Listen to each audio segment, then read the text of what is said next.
महंत स्वामी यशवीर का कांवड़ को लेकर बड़ा बयान सामने आ रहा है। बुर्का टोपी में कांवड़ लाने का उन्होंने विरोध किया है। स्वामी यशवीर महाराज ने बुर्का पहनकर और टोपी लगाकर कांवड़ लाने वाले मुस्लिमों को हिदायत दी थी। मुस्लिम लोगों को कांवड़ लानी है तो सनातनी भगवा कपड़े पहनकर लाएं। अगर किसी मुस्लिम की कांवड़ में आस्था है तो वो सनातनी धर्म में घर वापसी कर लें।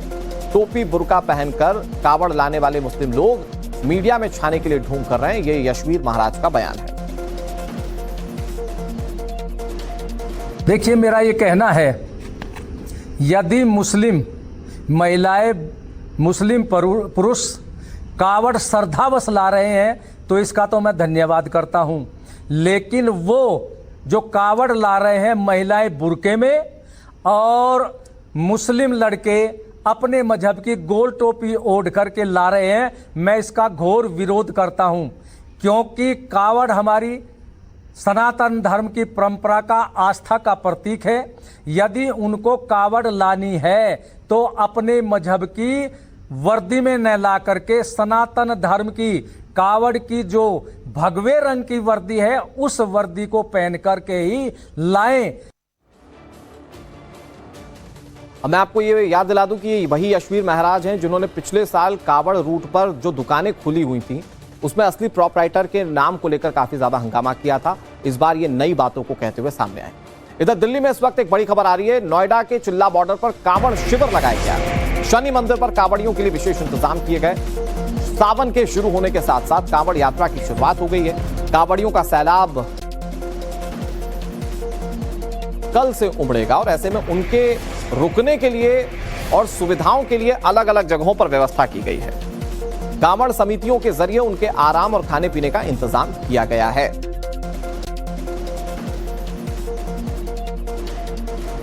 सावन शुरू हो गया है और इसके साथ ही जो कांवड़िए हैं उनका आना जाना भी शुरू हो गया है। अलग अलग रास्तों पे कांवड़ियों के लिए विशेष सुविधाएं जो हैं उनका व्यवस्था किया जा रहा है। तमाम जो समितियां बनी गई हैं वो समितियां कांवड़ियों के लिए खाने पीने का, उनके रुकने का, उनके ठहरने का और उनके आराम करने का जो प्रबंध है, इंतजाम है, वो करते हुए नजर आ रही हैं। इस वक्त हम चिल्ला बॉर्डर के पास मौजूद हैं और यहाँ पे दिल्ली और नोएडा को जोड़ने वाला ये पूरा रास्ता है और यहीं पे जो शनि मंदिर है उसके सामने इस तरीके से जो कांवड़ शिविर है उसका यहाँ पर आयोजन जो है वो किया गया है और यहीं पे जो कांवड़ियाँ आएंगे वो यहाँ पर भोजन करेंगे। इसके अलावा यहाँ पे आराम कर सकेंगे।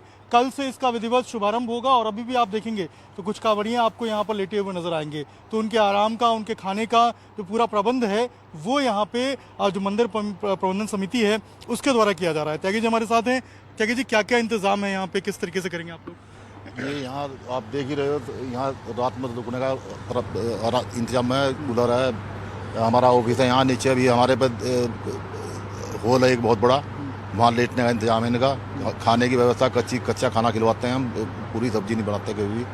पीछे आप देखोगे यहाँ से बफे लग जाएंगे, यहाँ बैठ के कावड़िया खाओगे। जो हमारे पुलिस वाले या और गेस्ट होते हैं वहाँ बफे लग जाए, वहाँ लेकर खाते हैं वैसे भी।